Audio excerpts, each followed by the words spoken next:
Good morning, જય શ્રી કૃષ્ણ. હું છું શેઠા સંદીપ. લાસ્ટ લેક્ચરની અંદર આપણે હેલો આલ્કેન હેલોરીનના 1 થી 15 નંબરના જે નીટના એમસીક્યુ નો અભ્યાસ કર્યો હતો, રાઈટ? હવે આજે આપણા લેક્ચરની અંદર જોશું કે બીજા કયા કયા કન્સેપ્ટ છે કે જે આપણે ભણી તો ગયા છીએ પણ એને એપ્લાય નથી કરી શકતા, રાઈટ? તો એ બધા એમસીક્યુ પર થોડી નજર ફેરવશું અને આઈ હોપ કે લાસ્ટ એક્ઝામ બધાની સારી જ ગઈ છે. હા, 3-4 એમસીક્યુ ની અંદર આન્સર કીમાં કંઈક ભૂલ હતી પણ આઈ હોપ બધાને આન્સર મળી ગયા છે. અને ન પણ મળ્યા હોય તો તમે મારી પાસેથી ડાયરેક્ટ મંગાવી શકો છો. ઓકે, ચલો આગળ વધી મિત્રો. તો લાસ્ટ એમસીક્યુ તો આપણો 15 નંબર. હવે આજનો એમસીક્યુ આપણે સ્ટાર્ટ કરશું 16 નંબરથી. આજના વિડિયો લેક્ચરની અંદર તમને જે પણ કાંઈ એમસીક્યુ અહીંયા ગણાવવામાં આવે એના આધારિત હું તમને બીજા થોડા પ્રેક્ટિસ માટે આપીશ કે જો થોડાક સહેલા પણ હશે અને આ બધા એમસીક્યુ પર જ આધારિત હશે. ઓકે, એમસીક્યુ નંબર 16 જોઈએ. તો 16 શું કહે છે? તો કે પ્રાથમિક આલ્કાઇલ હેલાઇડ. કોણ? પ્રાથમિક આલ્કાઇલ હેલાઇડ શું કહે છે? કે ખાલી જગ્યા પામવાનું પસંદ કરે છે. હવે સવાલ એ છે કે પ્રાથમિક આલ્કાઇલ હેલાઇડ હોય તો એ કઈ પ્રક્રિયા અનુભવવાનું કહે છે? તો કે પ્રશ્ન વાંચો. પ્રશ્ન વાંચો એટલે એમાં લખેલું છે SN1 પ્રક્રિયા, SN2 પ્રક્રિયા, આલ્ફા વિલોપન પ્રક્રિયા કે પછી રેસેમીકરણ. હવે આનો જવાબ કેમ આપવો?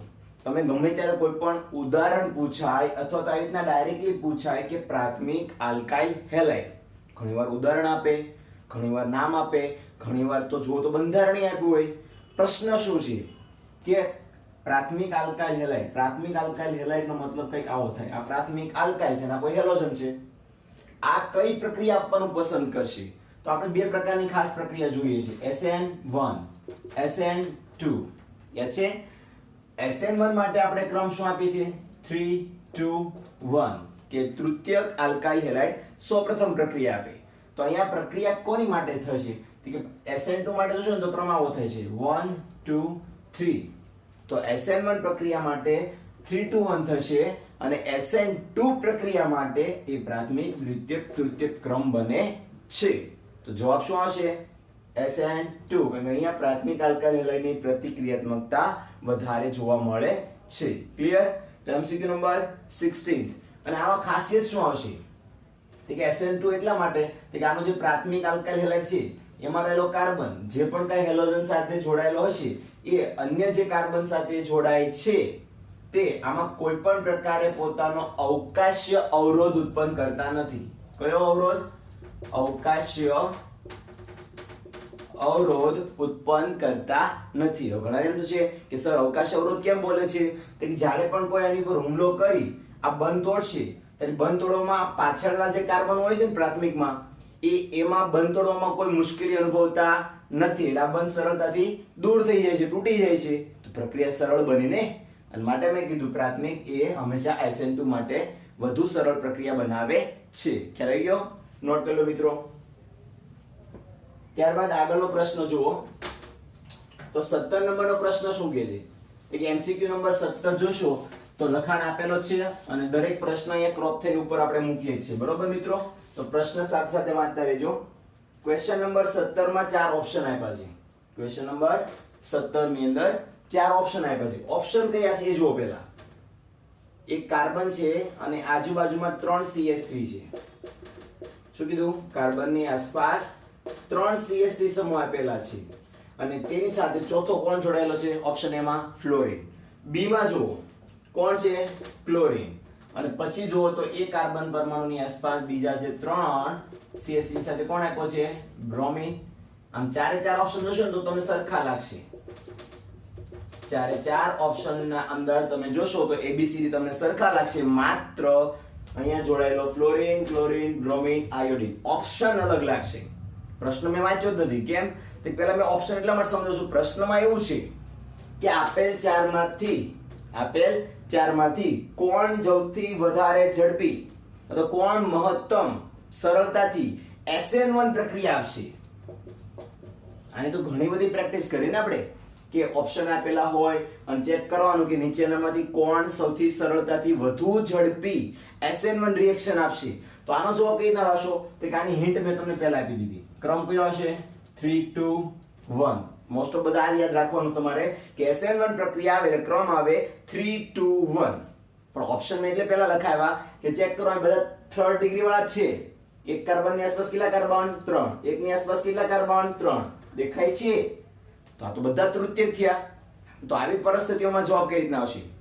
આવી પરિસ્થિતિની અંદર જો બધા તૃતીયક આલ્કોહોલ હોય, બધા તૃતીયક આલ્કાઇલ હેલાઇડ હોય, તો ત્યાં તમારે ચેક કરવાના પાછળના સમૂહ. એટલે કયો સમૂહ જોવાનો? હેલોજન સમૂહ. કેમ? કયો કયો આપ્યો છે? Fluorine, chlorine, bromine, iodine. આ 4 ગ્રુપ આપેલા છે ને. તો 4 ગ્રુપના આધારે ચેક કરશો તો આ બધામાં વિદ્યુત ઋણતા કોની વધારે? કે ઓબ્વિયસલી ફ્લોરીન ની સૌથી વધારે, પછી કોણ? ક્લોરીન, પછી કોણ?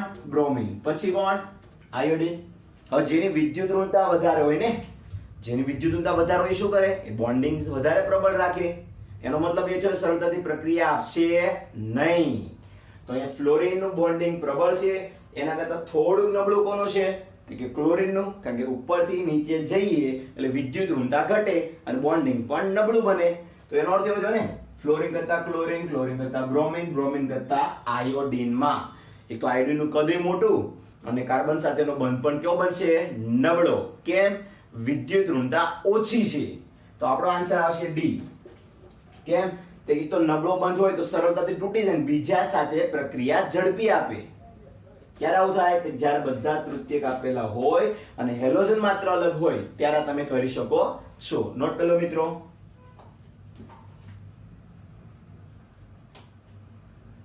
કેટલા નંબર આવ્યા? 18 નંબર. ભાઈ 18 નંબરનો MCQ શું કહે છે?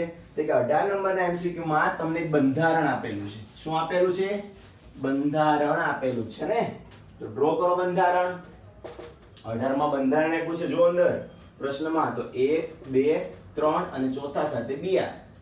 અને આ જે કાર્બન છે એ કેટલા કાર્બન થયા? કે હજી એક કાર્બન આવશે ને.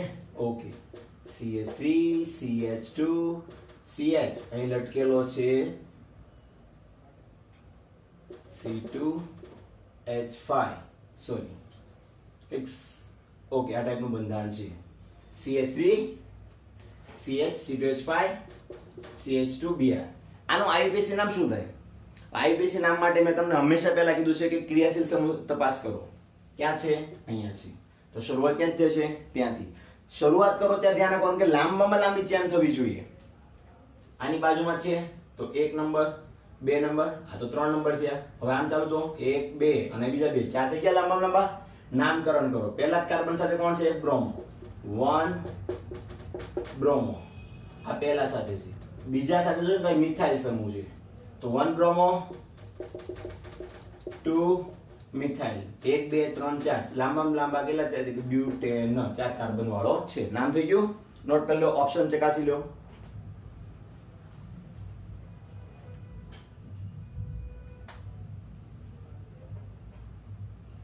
ઓકે, ત્યારબાદ 19 નંબરનો MCQ જુઓ.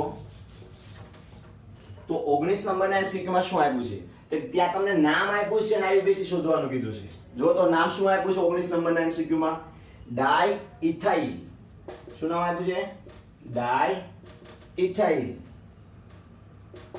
Bromo methane. આવું કંઈક આપેલું છે, રાઈટ? તો તમારે આનું IUPAC નામ બનાવવાનું છે. આ તમને જે આપ્યું છે ને સામાન્ય નામ છે.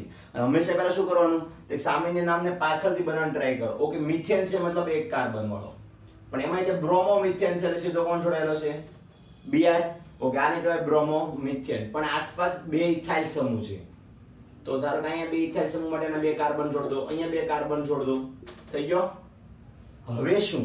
કઈ નહીં, ગોઠવો hydrogen. CH3 CH2 CH3 CH2. આ કાર્બનની 1 2 3 સંયોજકતા પૂરી. ચોથી અહીંયા થઈ ગઈ. આ થઈ ગયો બ્રોમો ડાઇથાઇલ. ક્લિયર? મિથેન. તો હવે આનું IUPAC નામ બનાવો. IUPAC નામ બનાવતા પહેલા શું કરવાનું? IUPAC નામ બનાવતા પહેલા ક્રિયાશીલ સમૂહ દેખાય છે? દેખાય છે. ઓકે, હવે તે ક્રિયાશીલ સમૂહ આપ્યો છે ત્યાંથી નામ નંબર આપવાના? કે ના, ક્રિયાશીલ સમૂહ આપ્યો છે ત્યાંથી નંબર આપવાના ચોક્કસ. પણ એક વસ્તુ જોવાની કે જો પહેલા કાર્બન સાથે આપેલો હોય તો ત્યાંથી કાર્બન ગણાય. હવે અહીંયા તમે જોશો ને તો બે બાજુથી નજીક ક્યાં પડે છે? 1 2 3 ત્રીજા કાર્બન એ કોણ છે? ક્રિયાશીલ સમૂહ. આ સાથે જુઓ 1 2 3 ત્રીજા સાથે કોણ છે? ક્રિયાશીલ સમૂહ. તો નામ શું બને આનું? 3 બ્રોમો. મોટા મોટી ચેન કેટલાની બને? 5 ની. એને કહેવાય પેન્ટેન. 3 bromo pentane. નામ થઈ ગયું ક્લિયર? લખી લો. 19 નંબરનો એમસીક્યુ અહીંયા પૂરો થાય બેટા. દરેક એમસીક્યુ એકદમ સરળ જ છે, ખાલી પ્રેક્ટિસ વધારે આપણે કરવાની હોય છે. ઓકે, આગળ જઈએ 20 નંબરના એમસીક્યુ માં. તો 20 નંબરનો એમસીક્યુ શું કહે છે? ભાઈ પ્રશ્ન નંબર 20 એવું કહે છે કે તમારી પાસે ટોલ્યુઇન છે. કોણ છે? ટોલ્યુઇન. ભાઈ ટોલ્યુઇન કેવો હોય? એરોમેટિક વલયની માથે CH3, આને ટોલ્યુઇન કહેવાય ને. ઓકે, આગળ વાંચો કે ક્લોરીન સાથેની પ્રક્રિયા કરે છે. Okay great. ક્લોરીન સાથે પ્રક્રિયા કરે છે, પણ એની કોની હાજરીમાં? કે લોખંડની હાજરીમાં. જો વાંચો, આયનની હાજરી લખી છે ત્યાં. અને પ્રકાશની ગેરહાજરીમાં. ભાઈ પ્રકાશ નથી, અંધકાર છે, તો અહીં લખવાનું અંધકારમાં પ્રક્રિયા કરો તો નીચેનામાંથી કઈ નિપજ મળે છે. હું એ બધાને ખાસ કહીશ કે નોટ કરજો, કેમ કે આમાં બહુ કન્ફ્યુઝન થાય છે. કેમ? કે આ પ્રક્રિયા જુઓ, હું તમને બે પ્રક્રિયા કરાવીશ. એક તો એને માંગી છે એમસીક્યુ માં, એ પણ કરાવું છું, અને એક પ્રક્રિયા એડવાન્સ કરાવું છું કે જેના કારણે તમારું મગજની અંદર એલું કન્ફ્યુઝન દૂર થઈ જાય. પહેલું, અહીંયા હું ટોલ્યુઇન લીધેલું છે. શું લીધેલું છે મેં? ટોલ્યુઇન. અને એની પ્રક્રિયા ક્લોરીન સાથે કરું તો એક પ્રકારે ક્લોરિનેશન થવાનું છે. હવે પણ આયનની હાજરીમાં કે આયન ઉદ્દીપક છે, અંધકાર છે. હવે અંધારામાં જ્યારે પણ પ્રક્રિયા કરો ત્યારે આનું ક્લોરિનેશન થાય, નો ડાઉટ. તો કઈ રીતે થાય? કે CH3 નું CH3. આ ક્લોરીન છે ને, ઉપર રહેલો સમૂહ છે ને, એ ઓર્થો પેરા નિર્દેશક છે. કયો છે? ઓર્થો પેરા નિર્દેશક છે. તો આવનારા ક્લોરીનને કયા સ્થાન પર દાખલ કરાવશે? ઓર્થો સ્થાન પર. અને બીજી નિપજ કયા સ્થાન પર આવશે તમને? પેરા સ્થાન પર. તો O ક્લોરોટોલ્યુઇન બન્યો અને P ક્લોરોટોલ્યુઇન બન્યો, રાઈટ? આ નિપજ તમને મળશે. પણ ક્યારે મળશે? કે જો સમગ્ર પ્રક્રિયા અંધકારમાં થતી હોય તો. એટલે આના આધારે તમને તમારા 20મા પ્રશ્નનો જવાબ તો મળી ગયો, રાઈટ? પણ હું જે કહેવા માંગુ છું ને એ હવે ટ્વિસ્ટેડ આવશે. તો પહેલા તો આ નોટ કરી લો. તમારો જવાબ છે O ક્લોરોટોલ્યુઇન અને P ક્લોરોટોલ્યુઇન. એટલે જોશો ને તો B અને C બંને આવે છે. એટલે આન્સર આવશે D. એમાં લખેલું છે B અને C નું મિશ્રણ. ક્લિયર? ઓકે, આ બાબત નોંધ કરી લો. નોંધ કરી લીધી હોય તો અમારે જે સમજાવું છે ને તમને એનાથી અલગ પડે છે. કઈ રીતે? એક ધારો કે આ વસ્તુ સૂર્યપ્રકાશની હાજરીમાં થયો હોત. ક્યાં થયો હોત? સૂર્યપ્રકાશની હાજરીમાં. તો શું થાત? તો અહીંયા રહેલો હાઇડ્રોજન એ Cl સાથે જતો રહે અને એક Cl ત્યાં જોઈન થાય. તો CH2Cl. આને કે બેન્ઝાઇલ ક્લોરાઇડ. Benzyl chloride. હવે નોટિસ કર્યું, ક્લોરીન ઉપર દાખલ થયું. એવું કેમ? કે સૂર્યપ્રકાશની હાજરીમાં એ ડાયરેક્ટલી ઉપરેલા મિથાઇલ સમૂહ પર અટેક કરે છે, ન્યાના હાઇડ્રોજનને દૂર કરે છે. પણ આ જ વસ્તુ જો અંધકારમાં તમે કરશો તો એ ઓર્થો અને પેરા સ્થાન પર દાખલ થતો હોય છે. આ બાબત તમને મારે દર્શાવવાની હતી. તો ખાસ યાદ રાખજો અને નોટ કરી લેજો મિત્રો. કેટલા પ્રશ્ન પૂરા થઈ ગયા? 20 નંબર, રાઈટ? આગળ જઈએ. 21 નંબરના પ્રશ્નમાં શું છે? તો કે 21 નંબરનો પ્રશ્ન જો તમે જોશો તો 21 નંબર પ્રશ્ન શું કહે છે?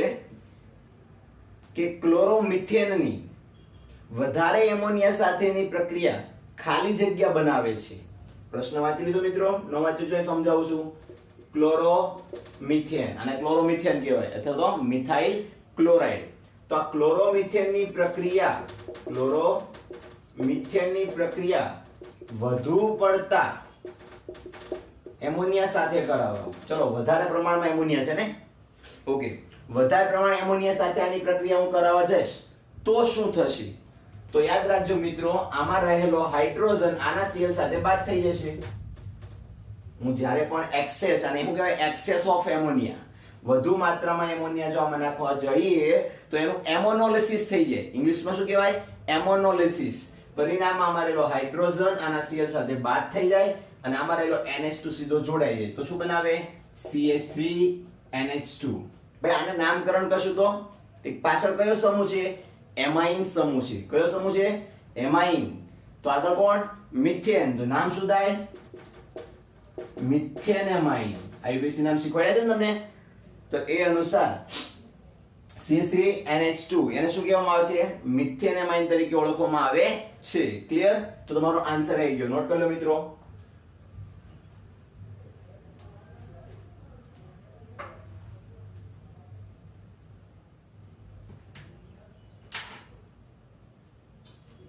ઓકે, આગળ વધીએ.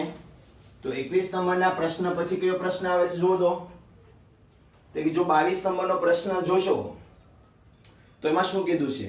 તો કે જે અણુઓ તેમના અરીસાના પ્રતિબિંબ ઉપર અધ્યારોપિત થતા હોતા નથી તેમને કિરાલ કહે છે. અને આપણે આગળ ભણી ગયા કિરાલ કોને કહેવાય? તો કે જે વસ્તુનું પ્રતિબિંબ એના પ્રતિબિંબ પર, આ એક પદાર્થ છે, આ પદાર્થને એના અરીસામાં મળતા પ્રતિબિંબ પર જો હું અધ્યારોપિત કરવા જાઉં અને બંધ બેસે નહીં તો એને જ આપણે કહીએ છીએ કિરાલ. જો બંધ બેસી જાય તો શું કહેવાય? અકિરાલ. પણ બરોબર એની ઉપર બેસાડું અને બંધારણ એનું પ્રતિબિંબ પર ન બેસી શકે, અધ્યારોપિત ન થઈ શકે તો એને શું કહેવાય? કિરાલ ગુણધર્મ. તો એ શું કહે છે આગળ? પ્રશ્ન વાંચો. તો કે કિરાલ ગુણધર્મ કહે છે તો નીચેનામાંથી કોનામાં છે? ઓપ્શન કેટલા આપ્યા છે? 4. પહેલો કયો છે? ઓપ્શન 1 જોશો ને તો નામ આપ્યું છે 2-bromobutan. કેટલા કાર્બન છે? 4 છે ને. એમાં બીજા કાર્બન સાથે કોણ છે? બ્રોમો છે. તો અહીંયા મિથાઇલ સમૂહ, આ બાજુ ઇથાઇલ સમૂહ, એક સંયોજકતા વધી કોની હોય? હાઇડ્રોજનની. તો શું આમાં તમને કિરાલ ગુણધર્મ જોવા મળે છે? આ પ્રશ્ન જવાબ કઈ રીતે તમે આપશો? પહેલા તો કિરાલ કોને કહેવાય? તો કિરાલનો મતલબ થાય અસમિત કાર્બન. કિરાલ કોને કહેવાય? કિરાલ ગુણધર્મ એને જ કહેવાય કે જેની અંદર અસમિત કાર્બન હોય. ભાઈ અસમિત કાર્બન કોને કહેવાય? તો કે જે કાર્બન પરમાણુની આસપાસ 4 અલગ અલગ સમૂહ જોડાયેલા હોય તેને અસમિત કાર્બન કહે છે. એટલે કે કિરાલ ગુણધર્મ દર્શાવે છે. તો જો આમાં એક સાઈડ Br સમૂહ છે, બીજી બાજુ મિથાઇલ સમૂહ છે, ત્રીજી બાજુ H છે, ચોથી બાજુ ઇથાઇલ સમૂહ છે. તો 4 સમૂહ કેવા પડ્યા અહીંયા?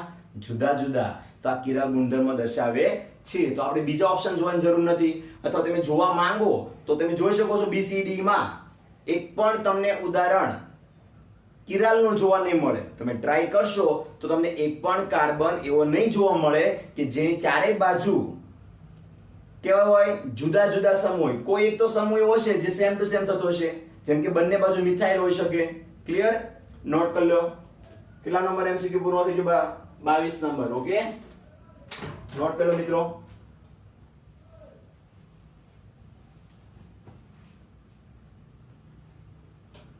આગળ જઈએ MCQ નંબર 23 તરફ. ઓકે, આરામથી છે. તમને એવું લાગે છે સ્પીડ છે તો તમે વિડિયોને બેક કરીને ફરીવાર સાંભળી શકો છો. ઓકે બેટા, આગળ જો 23 નંબર શું કહે છે કે તમારી પાસે C6H5 CH2Br છે, રાઈટ? એક સૂત્ર આપેલું છે. હવે એની પ્રક્રિયા જલીય સોડિયમ હાઇડ્રોક્સાઇડ સાથે કરો. કોની સાથે કરો? જલીય સોડિયમ હાઇડ્રોક્સાઇડ સાથે કરો. આની પ્રક્રિયા તમને જલીય NaOH સાથે કરવાનું કહે છે. તો જે નિપજ મળે છે કયા પ્રકારની છે? SN1 તરીકે આપે, SN2 તરીકે આપે. હવે ખબર કેમ પડે? જ્યારે આપણે પ્રક્રિયા કરીએ ત્યારે. ચેક કરો બેટા. આ C6H5 નો મતલબ તો ખબર પડી ગઈ બધાને? હા યાર, ન ખબર પડી તો સમજી લેજો. જ્યારે C6H5 આવે તો બંધારણ જોવાનું. તો આ ટાઈપનું થાય છે. અને માથે કોણ છે? CH2Br, right? તો આ ટાઈપનું બંધારણ થાય છે. હવે તે કે આ બંધારણમાં તમે કંઈક કરો છો. શું કરીએ છીએ? તે કે જલીય NaOH સાથે પ્રક્રિયા કરાવરાઈએ છીએ. તો યાદ રાખજો મિત્રો, શું થશે? જેવી જલીય NaOH સાથે આની પ્રક્રિયા કરવા જશો, પ્રથમ તબક્કાની અંદર આ Br સમૂહ છૂટો પડી જશે. અને જેવો Br સમૂહ જશે તો વધ્યો કોણ? CH2. અને જેવો CH2 વધ્યો તો સંયોજકતા ઘટી એટલે કેટાઇન બનાવ્યો. શું બનાવ્યો? કેટાઇન બનાવ્યો. કેટાઇન થી કોઈ નિપજ તો છે નહીં. તો શું થાય? કે જે જલીય NaOH નાખેલો છે એમાંનો OH આની ઉપર હુમલો કરે તો શું બનાવે? CH2. OH જોડાઈ ગયો, આ ટાઈપની નિપજ મળે. આને શું કહેવાય? આને કહેવાય બેન્ઝાઇલ આલ્કોહોલ. શું કહેવાય? આ સમૂહને કહેવાય બેન્ઝાઇલ અને પાછળ છે આલ્કોહોલ. ખ્યાલ આવી ગયો? શું કર્યું આપણે? કે આપણી પાસે C6H5 CH2Br હતો. હવે આ તો મેં એટલે દર્શાવ્યું કે તમને ખ્યાલ આવે કે આવું ક્યાં આવે છે. બાકી તમે ઈચ્છો ને તો અહીંથી Br ને સીધો હટાવી OH ને જોડી દો. કેમ? કે આ Br છે ને એ આ સોડિયમ સાથે જ જવાનો છે અને શું બનાવશે? સોડિયમના બ્રોમાઇડ. OH તો સીધો જોડાઈને બેન્ઝાઇલ આલ્કોહોલ આપવાનો છે, પણ વાસ્તવ ઘટના શું છે? કે ભાઈ આમાં સૌપ્રથમ Br જશે, કેટાયન બનાવશે અને પછી આ OH આવશે. તો આવું ક્યાં થતું હતું? યાદ કરો. બે તબક્કાની પ્રક્રિયા ક્યાં થતી હતી? યાદ આવે છે કઈ? અધરવાઇઝ ઓપ્શન જો, ઓપ્શનમાં શું હતું? SN1 SN2 કે હજી યાદ ન આવ્યું? SN2 માં તમે એક તબક્કામાં નિપજ મેળવતા હતા અને જ્યારે SN1 માં કેટલા તબક્કા મળતી હતી? બે, જેમાં મધ્યસ્થ બને કેટાયન ને છેલ્લે બને નિપજ. ખ્યાલ આવી ગયો? SN1 પ્રક્રિયામાં આવું બને છે. નોટ કરી લો.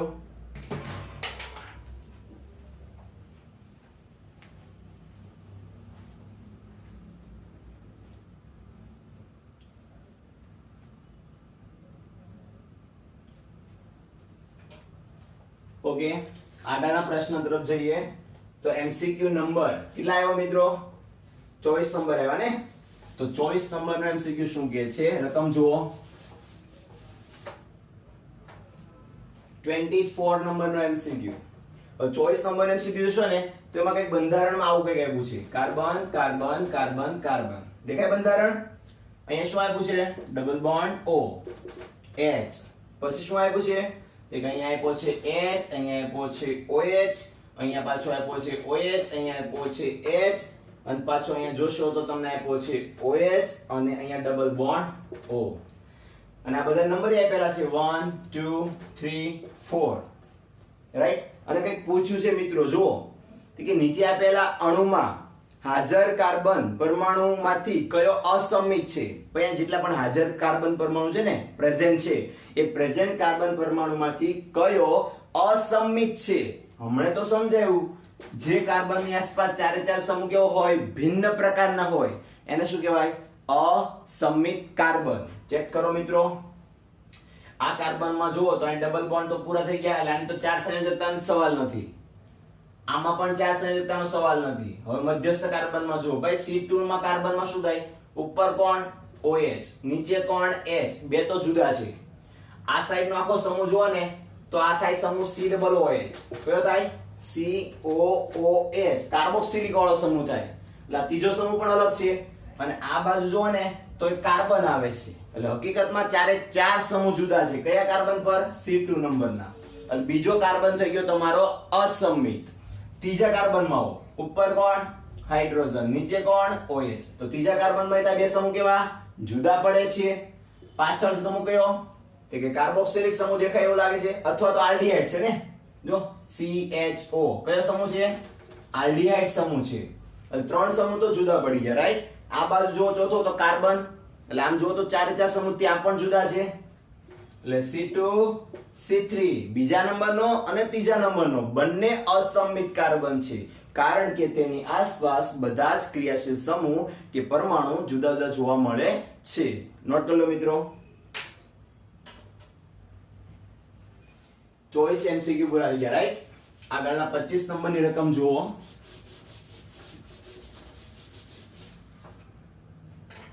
તો 25 નંબરનો MCQ શું કહે છે? 25 નંબરનો MCQ તમને એવું કહે છે કે નીચેમાંથી કયા સંયોજનમાં, નીચે ચાર કે બે ત્રણ ઓપ્શન આપ્યા છે, એ નીચેનામાંથી કયા સંયોજનમાં OH- આયન વડે કેન્દ્ર અનુરાગી વિસ્થાપન પ્રક્રિયા થઈ રેસેમિક મિશ્રણ મળશે? શું કહે છે કે કઈ નીચે સંયોજનો આપેલા છે, એ નીચેના સંયોજનો જે છે નંબર 1, નંબર 2, નંબર 3, ત્રણ સંયોજન આપ્યા છે. એ ત્રણમાંથી કોના પર OH- વડે હુમલો કરતા રેસેમિક મિશ્રણ મળશે? તો તમને ખબર જ છે રેસેમિક મિશ્રણ શું કહેવાય, અથવા રેસેમિકરણ કોને કહેવાય? કે જેમાં એક બાજુ બંધ જોડાતો પણ હોય અને એક બાજુથી બંધ તૂટતો પણ હોય, એવી અવસ્થાના મિશ્રણને કહેવાય રેસેમિકરણ. આપણે થિયરી ચાલી ગઈ છે. રાઈટ? તો ઉદાહરણો જોયો કયા કયા છે? તો ભાઈ પહેલું ઉદાહરણ કયું આપ્યું છે? તો પહેલું ઉદાહરણ જુઓ અને ચેક કરો ભાઈ રેસેમિક મિશ્રણ આપે છે કે નહીં. પહેલું ઉદાહરણ આપ્યું છે તમને કંઈક આ ટાઈપનું.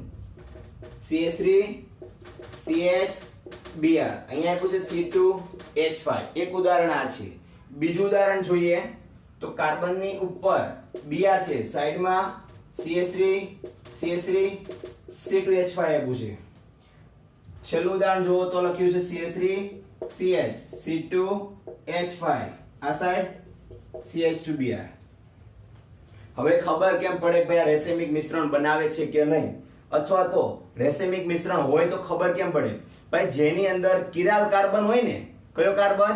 કિરાલ કાર્બન હોય તે રેસેમિક પ્રક્રિયા આપી શકે. તો પહેલી પ્રાયોરિટી એ ચેક કરી લઈએ. ચલો, આ કાર્બન છે વચ્ચેનો, એની આસપાસનો સમૂહ ચેક કરો. આ બાજુ કયો સમૂહ છે? મિથાઇલ. નીચે કયો? ઇથાઇલ. તો બે સમૂહ તો જુદા પડ્યા. આ બાજુ કોણ? Br. ત્રીજો અલગ પડ્યો. અને સાઈડમાં જે H દેખાય છે ને, હકીકતમાં ક્યાં આવે? માથે જ જોડેલો હોય. લખાય સાઈડમાં પણ હોય ક્યાં? ઉપર. તો આમ તો ચારે ચાર સમૂહ અલગ થઈ ગયા.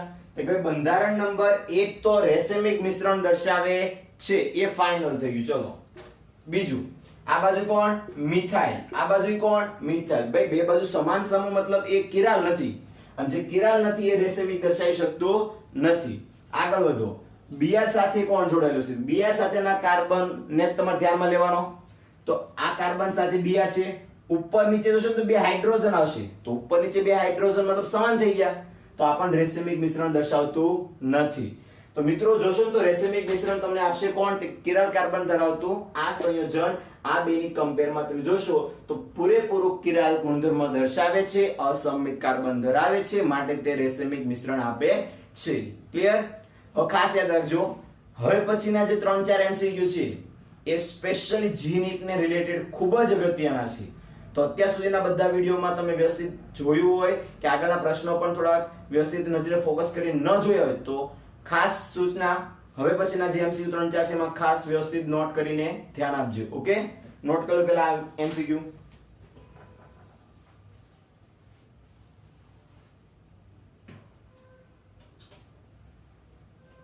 ઓકે, MCQ નંબર 26 થી 29 નંબરના MCQ IMP છે. કેટલા નંબરના? 26 થી લઈ 29 નંબર સુધીના MCQ બધા IMP છે. તો 26 નંબરનો MCQ કઈ રીતે IMP છે એ જો. તમને એવું કીધું છે કે સંયોજનો આપ્યા છે અને એમની કેન્દ્ર નુરાગી વિસ્થાપન પ્રક્રિયામાં કોનો વેગ સૌથી વહેલો હશે. મતલબ શું કહેવા મળે ખબર છે? તમારે 3 સંયોજન આપ્યા છે, એ આપેલ 3 માંથી ચકાસવાનું છે કે સૌથી પહેલી ઝડપી પ્રક્રિયા કોણ આપે, બીજાની પ્રતિક્રિયાત્મકતા કોણ સૌથી વધારે ઝડપી આપે. ખ્યાલ આવી ગયો? પ્રશ્નમાં ઓપ્શન જોઈ લો. ઓપ્શન મીન્સ કે કયા સંયોજનો આપ્યા છે? એક તો આપ્યો છે તમને કઈ ક્લોરોબેન્ઝીન ટાઈપનું સંયોજન, રાઈટ? બીજામાં ક્લોરોબેન્ઝીન તો છે ખરો, પણ નાઇટ્રો સમૂહ લગાવેલો છે. કયા સ્થાન પર? ઓર્થો સ્થાન પર નાઇટ્રો સમૂહ છે, સોરી. અને ત્રીજો ઓપ્શન આપ્યું છે જેની અંદર તમને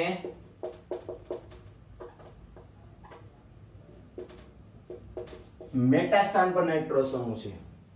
હવે હું તમને જે કઈ સમજાવું તે ખાસ યાદ રાખજો, કારણ કે એ યાદ નહીં રહે તો MCQ કોઈ પણ સંજોગોમાં સોલ્વ થવાના નથી. પહેલી વસ્તુમાં જઈએ, ભાઈ પ્રક્રિયા કઈ આપવાની છે? પ્રક્રિયા તમારી છે કેન્દ્રાનુરાગી વિસ્થાપન પ્રક્રિયા. અને આવી પ્રક્રિયામાં કોની પ્રતિક્રિયાત્મકતા સૌથી વધારે છે ખબર કેમ પડે? તો નોટ કરો. પહેલું બંધારણ દેખાય બધાને? એ પહેલા બંધારણમાં ક્લોરોબેન્ઝીન છે. ક્લોરોબેન્ઝીનમાં શું હોય? કે ભાઈ ક્લોરોબેન્ઝીન હોય ને, એ ક્લોરોબેન્ઝીનની ઉપર છે કંઈક, ક્યાં છે? ક્લોરીન સમૂહ. અને ક્લોરીન સમૂહ પાસે શું છે? અબંધકારક ઇલેક્ટ્રોન યુગ્મ. અને એ અબંધકારક ઇલેક્ટ્રોન યુગ્મના કારણે એ અહીંયા શું થાય છે? હાઇપર કોન્જુગેશન થાય છે, સંયુગ્મન પામે છે. અને એના કારણે આ કાર્બન અને એરોમેટિક ની ઉપર એક દ્વિબંધ રચાય છે. આ છે સંસ્પંદન બંધારણ. તો હવે આ ક્લોરીનના આ કાર્બન સાથેના ક્લોરીનના કાર્બન સાથેના દ્વિબંધના કારણે શું થાય? તો કે એના બંધની લંબાઈ ટૂંકી થઈ જાય અને મજબૂતાઈ કેવી થઈ જાય? વધારે થઈ જાય. અને પરિણામે તે કેન્દ્ર અનુરાગી વિસ્થાપન પ્રક્રિયા આપી શકતો નથી. હું બોલ્યો એનું કારણ ખબર પડી તમને? તો ચલો આપે છે ને તો ખૂબ જ મુશ્કેલથી આપે છે. એટલે આનો ક્રમ સૌથી છેલ્લે આવશે. ધારો કે આનો ક્રમ 1 છે, તો પ્રતિક્રિયાત્મકતા બાબતે આ સૌથી છેલ્લે આવશે. કોણ? ક્લોરોબેન્ઝીન. શા માટે? તો કે એ ક્લોરોબેન્ઝીનમાંનો ક્લોરીન અને કાર્બન વચ્ચેનો બંધ એકદમ ટૂંકો છે અને મજબૂતાઈ વધારે છે. ક્લિયર? આગળ વધો. હવે ઓપ્શન નંબર 2 જુઓ અને આ છે આપણો ત્રીજો સંયોજન. હવે આ બે માંથી ક્રમ કોનો ક્યાં હશે? રાઈટ? ઓકે, નિયમ અનુસાર ક્લોરીન ઉપર છે જ અને એનું કાર્ય શું છે? કે ઉપર રહેલો ક્લોરીન એ પોતાના ઇલેક્ટ્રોન બેન્ઝીનના ચકડામાં આપવાનો છે, જે રીતે અહીં આપ્યા. રાઈટ? તો ધારો કે આ ક્લોરીન પોતાના જે અબંધકારક ઇલેક્ટ્રોન યુગ્મ છે યા એરોમેટિક વલયને આપે તો શું થાય? તો જેવો પોતાના ઇલેક્ટ્રોન આને આપે, અહીંયા જો કોણ છે? ઇલેક્ટ્રોન આકર્ષક સમૂહ છે. કોણ છે? ઇલેક્ટ્રોન આકર્ષક સમૂહ છે. હવે શું કરશે? કે આ બંધમાંના ઇલેક્ટ્રોનને પોતાની તરફ ખેંચે છે. હવે ઘટના શું થાય સાંભળજો, ખાસ સાંભળજો. કે ક્લોરોબેન્ઝીનમાંના અબંધકારક ઇલેક્ટ્રોન યુગ્મ આના ઓર્થો અને પેરા સ્થાનમાં આવશે. કયા સ્થાનમાં આવશે? ઓર્થો અને પેરા સ્થાનમાં દાખલ થાય છે. તો જેવા ઓર્થો સ્થાન, પેરા સ્થાન, ઓર્થો સ્થાનમાં દાખલ થાય, તમને ખબર જ છે કે જ્યારે પણ આપણે સંસ્પંદન રચીએ છીએ ત્યારે ઉપર રહેલા અબંધકારક ઇલેક્ટ્રોન યુગ્મ કયા સ્થાન પર આવે છે? ઓર્થો અને પેરા સ્થાન પર આવે છે. એટલે એની ઘનતામાં શું થઈ ગયો? વધારો થયો ને. ઇલેક્ટ્રોન આવ્યા એટલે ઘનતા વધી. પણ મેં કીધું એમ આ કોણ છે? NO2 ઇલેક્ટ્રોન આકર્ષક સમૂહ છે. તો એ જેવા ઇલેક્ટ્રોન દાન કરશે આ NO2 શું કરી લેશે? ખેંચી લેશે. અને એ ખેંચી લેશે તો પાછી એરોમેટિક વલયની ઘનતામાં શું આવ્યો? ઘટાડો આવ્યો. યાદ રાખજો, ક્લોરીન વધારો લાવે છે પણ નાઇટ્રો સમૂહ એના ઓર્થો સ્થાન પર જોડાયેલો હોવાના કારણે તે એ ઇલેક્ટ્રોનની ઘનતાને ઘટાડે છે અને તે એરોમેટિક વલયની પ્રતિક્રિયાત્મકતામાં વધારો કરે છે. કારણ કે જે ઇલેક્ટ્રોન આવ્યા હતા એને ખેંચી લીધા તો ઘનતા ઘટી ગઈ, પરિણામે એની પ્રતિક્રિયાત્મકતા બીજા આવનારા સમૂહ માટે વધી જાય છે. તો સૌથી વધારે પ્રતિક્રિયાત્મકતા આની થશે. કોની? કે ઓર્થો અને પેરા સ્થાન પર હોય તો. અહીંયા એક જ છે. કોણ છે? ઓર્થો. તો સૌથી વધારે પ્રતિક્રિયાત્મકતા આવશે 2 નંબરની. ખ્યાલ આવી ગયો? તો ઓબ્વિયસલી હવે હજુ કોણ? મેટા, કે જેની કયા નંબર પર આવશે? ત્રીજા. પણ કારણ આપીશ કે શા માટે આનો ત્રીજા નંબર આવે. હવે મેં હમણાં જ કીધું જે સંસ્પંદન થાય છે એમાં અબંધકારક ઇલેક્ટ્રોન કયા સ્થાન પર આવે છે? કાં તો ઓર્થો, કાં તો પેરા, કાં તો ઓર્થો. મેટા સ્થાન પર જતા નથી. પરિણામે જે આવનારા ઇલેક્ટ્રોન આવશે તો ક્લોરીન અંદર આવીને શું કરશે? સંસ્પંદનની અસરમાં શું કરશે? સંસ્પંદનની અસરના કારણે ઇલેક્ટ્રોનની ઘનતા વધારશે. ઓલરેડી ઇલેક્ટ્રોનની ઘનતા વધેલી હશે ઓર્થો પેરા સ્થાન પર, તો પરિણામે શું થશે? કે મેટાની ઘનતા ચેક કરશો ને તો એના મેટાની ઘનતા તો ઓર્થો પેરા કરતા ઓછી છે, એટલે પ્રતિક્રિયાત્મકતા ઓછી રહેશે. એટલે આના કરતા આની પ્રતિક્રિયાત્મકતા ઓછી થઈ ગઈ. રાઈટ?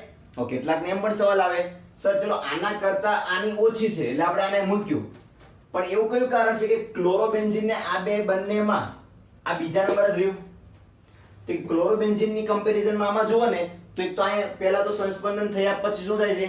તો કે બંધ તૂટવો જ મુશ્કેલ છે અને બીજું અહીંયા ઘનતા ઓલરેડી વધારે છે. ક્લિયર? આમ ક્રમ આવશે 1 3 2. પ્રતિક્રિયાત્મકતામાં સૌથી પહેલો ક્રમ આવે ઓર્થો અને પેરાનો. પણ ક્યારે? જો નાઇટ્રો સમૂહ જોડાયેલો હોય ત્યારે. મેં તમને કીધું ને 26 થી 28 કે 29 ના પ્રશ્નો ખૂબ જ અગત્યના છે. કેમ? કેમ કે તમને કન્ફ્યુઝ કરશે. અત્યારે નાઇટ્રો સમૂહ આપ્યો છે માટે આ નિયમ લાગુ પડ્યો. હવે સમૂહ બદલાય તો નિયમ બદલાય. તો આના માટે આપણે બીજો એક MCQ જોઈ લઈએ. પહેલા MCQ ખાસ સમજી લો.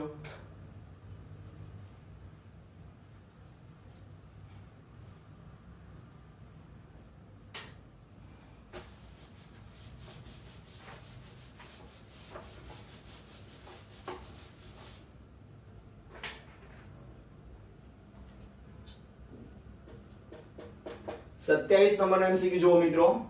27 નંબર MCQ માં શું આપ્યું છે? ક્લોરીન આપેલો છે. ઓકે, બીજું ઉદાહરણમાં જુઓ તો ક્લોરોબેન્ઝીન વાળો તો આપ્યો જ છે પણ કંઈક અલગ આપ્યું છે. શું?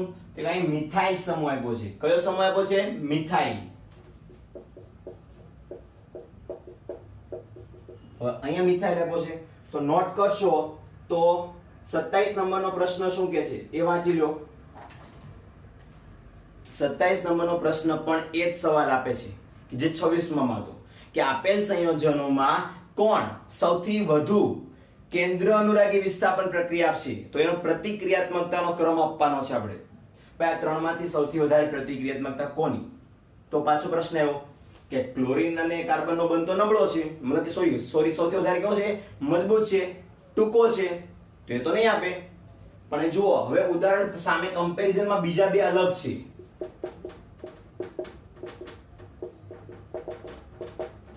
ત્યાં નાઇટ્રો સમૂહ હતો, ઇલેક્ટ્રોન આકર્ષક સમૂહ હતો, માટે એની પ્રતિક્રિયાત્મકતા વધારતો હતો. અહીંયા મિથાઇલ સમૂહ છે, જો ખબર ન કહી દઉં, મિથાઇલ સમૂહ એટલે કયો? આલ્કાઇલ સમૂહ. ઇલેક્ટ્રોન દાતા સમૂહ, ઇલેક્ટ્રોન ઉલટાનો આપશે. નાઇટ્રો સમૂહ હતો ને, ઇલેક્ટ્રોન ખેંચતો હતો અને પછી એને સ્થાયીતા કે પ્રતિક્રિયાત્મકતા આપતો હતો, એરોમેટિક ને. અહીંયા કોણ છે? મિથાઇલ સમૂહ છે, આલ્કાઇલ સમૂહ છે, તો એ હંમેશા પોતાનો ઇલેક્ટ્રોન એરોમેટિકમાં દાન કરશે. હવે થશે શું? ક્લોરીન પણ દાન કરે, મિથાઇલ પણ દાન કરે. કહું સમજાણું? કોણ દાન કરે? ક્લોરીન પણ દાન કરે અને મિથાઇલ સમૂહ પણ દાન કરે. તો એના કારણે એના બંધારણની શું થઈ જાય છે? તો કે એના બંધારણની અંદર ઘનતા એટલી બધી વધી જાય છે કે પરિણામે તે બીજા કોઈની સાથે પ્રતિક્રિયાત્મકતા કરી શકતા નથી, અથવા આવનારનો શું કરે છે? વિરોધ કરે છે, પ્રક્રિયા થવા દેતા નથી. તો પરિણામે આની પ્રતિક્રિયાત્મકતા સૌથી ઓછામાં ઓછી થશે. તો સૌથી છેલ્લે આવશે 2 નંબર. બીજું, આ બંનેમાં મિથાઇલ સમૂહ છે, તેમ જોઈ શકો છો. આમાં એકમાં નથી, તો એટલીસ્ટ આમાં અવરોધ કેવો હશે? નવો જે હુમલો કરવા આવશે એના માટે અવરોધ કેવો હશે? સૌથી ઓછો હશે. કેમ? કે આ બંનેમાં મિથાઇલ સમૂહ છે અવરોધ કરવા માટે. અહીંયા કોઈ છે નહીં, તો આની પ્રતિક્રિયાત્મકતા આવશે સૌથી પહેલા. અને સૌથી છેલ્લે કોની આવશે? આની, બીજા નંબરની. કેમ? તો કે ઓર્થો અને પેરા સ્થાન સક્રિય સૌથી વધારે હોય વિરોધ કરવા માટે. મિથાઇલ સમૂહ છે એ માટે બોલું છું. જો એ જગ્યાએ નાઇટ્રો સમૂહ હોત ને તો હમણાં હું બોલ્યો તો નાઇટ્રો સમૂહ હોય તો કે ઓર્થો અને પેરામાં સૌથી વધારે સક્રિયતા દાખલ કરવા માટે એ જવાબદાર છે. અહીંયા કયો સમૂહ છે? મિથાઇલ, જે દાન કરશે અને પરિણામે એરોમેટિક વલયની અંદર ઇલેક્ટ્રોન વધશે અને જેના કારણે નવો આવતો શું થાય? અવરોધ અનુભવે. તો આની પ્રતિક્રિયાત્મકતા સૌથી ઓછી, આની વધારે, કારણ કે એકે મિથાઇલ સમૂહ નથી એ માટે. હવે મેટા સ્થાન, ઓબ્વિયસલી મેટા સ્થાન પર મિથાઇલ સમૂહ છે તો સંસ્પંદન થાય છે ને, ત્યારે ઇલેક્ટ્રોન ક્યાં ફરે છે? ઓર્થો પેરા ઓર્થોમાં, મેટામાં જતો નથી. અને માટે મેટા પોતાની થોડી ઘણી પ્રતિક્રિયાત્મકતા સાચવી રાખે છે. કોની કમ્પેરમાં? ઓર્થો અને પેરાની. માટે ક્રમ આવો બનશે 1 3 2. ક્લિયર? હવે 26 અને 27 બંને જો એકબીજાના વિરુદ્ધ છે, પણ વિરુદ્ધમાં જોશો ને તો ક્લોરોબેન્ઝીન અહીંયા કંઈક અલગ ભાગ ભજવે છે, ત્યાં પણ કંઈક અલગ ભાગ ભજવતો હતો. અને આના માટે તમારે શું કરવાનું? હું જે કંઈ બોલ્યો છું એ 2 વાર સાંભળો, 3 વાર સાંભળો, અને હું સાથે સાથે લખાણ પણ મૂકતો રહીશ જેમાં શું કહેવા માંગે છે. ક્લિયર? જોઈ લો.